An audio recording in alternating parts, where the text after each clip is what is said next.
Are you interested in possibly getting your real estate license? Well, I'm Jason Walter with Realty One Group, and I have that information for you now. In this video, I'm going to share 5 easy steps to get your real estate license, and stick to the end of this video because I'm going to show you how much it will cost to get your license.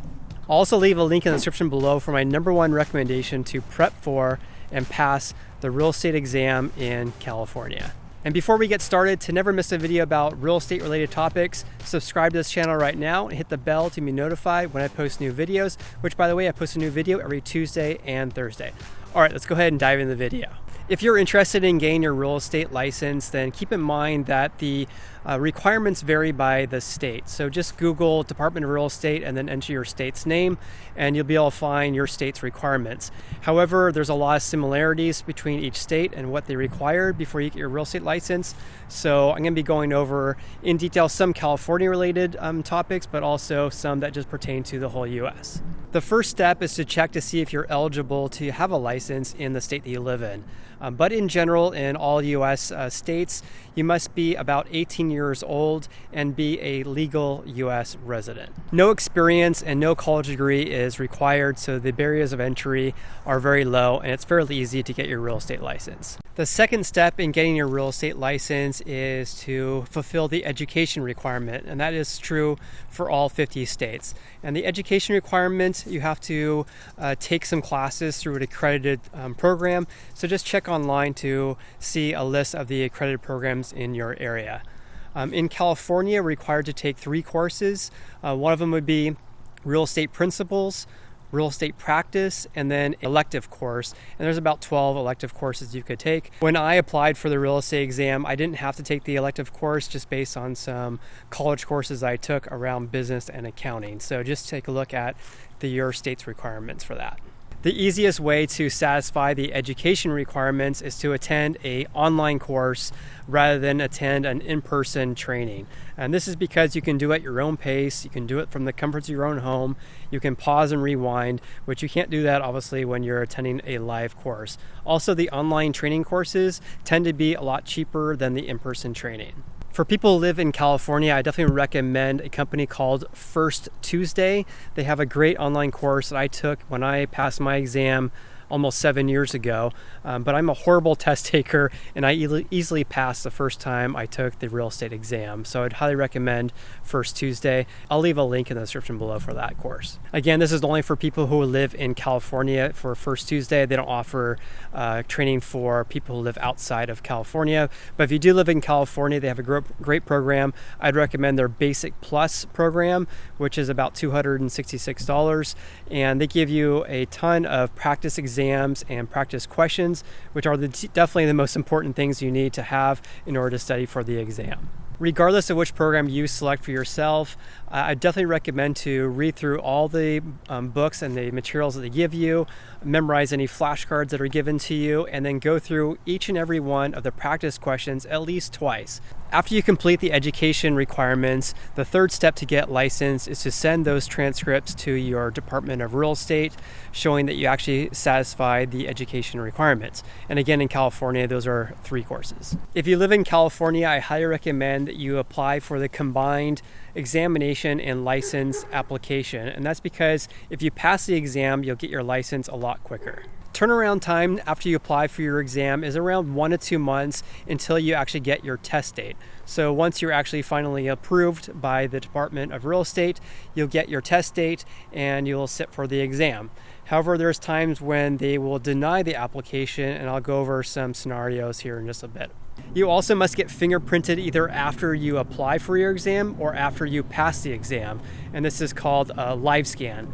I would recommend, and I highly recommend, that you actually get this done right after you apply for the exam. And this is because after you pass the exam, you'll be able to get your license a lot quicker. And there's a $49 fee to get your fingerprinting done in California. And then you have to pay a service provider about $20 to $30 in order to get that all done. After you get your fingerprinting done, that will be sent to the Department of Justice as well as the FBI for a background check. And so keep in mind that any criminal convictions, whether you disclose them or not, can be a means to denial of your application. So if you're concerned about that, definitely take a look at online for any common convictions that could cause you delays or a denial of your real estate license. Step 4 is to actually take the exam, and all 50 states require you to take a real estate licensing exam. In California, it's 150 multiple choice questions, and you have 3 hours and 15 minutes to complete all of them. That means you must complete each question on average every 46 seconds, and that'll give you plenty of time to complete the exam. On average, I would say probably take about 5 to 30 seconds per question, so you should have plenty of time at the end of the exam. If you take your exam electronically, which you probably will, it just varies by the state, you'll be given your test results immediately after you complete the exam. For the most part, though, you're not given a grade, you're just given a pass or no pass. And again, in California, it's 150 questions, so you only have to get 105 right. If you study hard for the exam, then you have a very good shot of passing the first time like I did. I'd be shocked if I had more than 10 wrong out of 150. I think I was the first person to complete the exam in our exam room. And again, I'm a horrible test taker, but again, I probably overstudied for the exam as well. After you easily pass the real estate exam and get licensed as a real estate agent, the 5th step is to select a broker. And what I mean by broker, I mean Keller Williams, Coldwell Banker, Remax, EXP, Realty One Group, to name a few.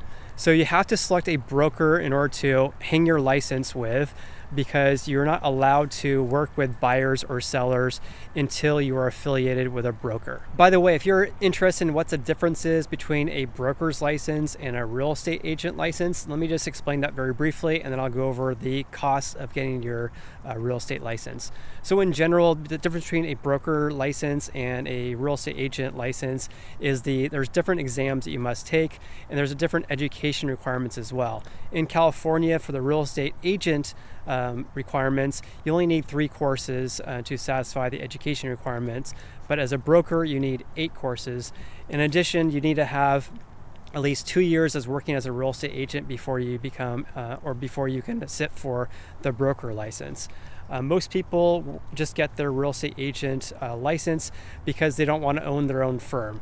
So if I wanted to open up my own firm and call it JW Realty and have agents work under me, then I may want to consider getting my broker license. However, your broker, which would be, again, Realty One Group, Keller Williams, whatever, they give you a lot of support and training. So if you're interested in having some support from a broker and not doing those yourselves, that may be a reason why you want to be an agent versus a broker. And bottom line, if you don't want to open up your own real estate firm, it doesn't really make much sense to have your broker's license. All right, let's finally go over the cost of getting your real estate license. So the First Tuesdays program, the online course that I recommended before, the basic program is $175 at the time of this video, and the basic plus that I recommended is $266 for that course. The combined examination and license application, that fee is $305, and that's $60 for the examination fee, and then $245 for the licensing fee. On top of that, you have to pay for the fingerprinting, which is $49, plus the service provider to get that fingerprinting done, which is about $20 to $30. So all in, it's going to be about $550, depending on which online course you decide to take. On top of that, the Department of Real Estate in California, for example, requires continuing education, like most states in the U.S. In California, the renewal fee is $245, but you only have to renew that every 4 years. So the easy part is getting your real estate license, but obviously the more challenging part is finding clients. So when you hang your license at a broker, no one's going to give you a book of business and say, hey, here's a whole bunch of clients who want to buy or sell a house. That's not going to happen. So your job really is to generate leads, convert those leads to clients, and help those clients either buy or sell a home. So I'm not going to go over in detail, or I'm actually not going to go over at all about how to gain clients. That'd be maybe a subject for a different video. But just keep that in mind, that you're not going to be given a book of business. You're self-employed, so it's really up to you to find your own clients. However, I'm so happy to have found this career in real estate. I absolutely love it. I love helping people buy or sell houses and being such a big part of this huge financial decision that people make. And one really important bit of advice to you, if you do decide to become a real estate agent and get into real estate, number one thing I would recommend is to always put your clients' needs ahead of yours. deliver excellent customer service, provide a ton of value. If you do all these things, you have a high chance of succeeding as a real estate agent. And that is today's video about how to get your real estate license in 5 easy steps. But don't go away just yet, because I made a video playlist for real estate agent tips, and you can view that playlist up here. Also, if you like this video and want to see other videos about real estate related topics, you can subscribe to this channel by clicking on the button right here. You also can follow me on Instagram. I'm Sacramento Realtor. I hope you have an awesome day, and I look forward to seeing you on the next video.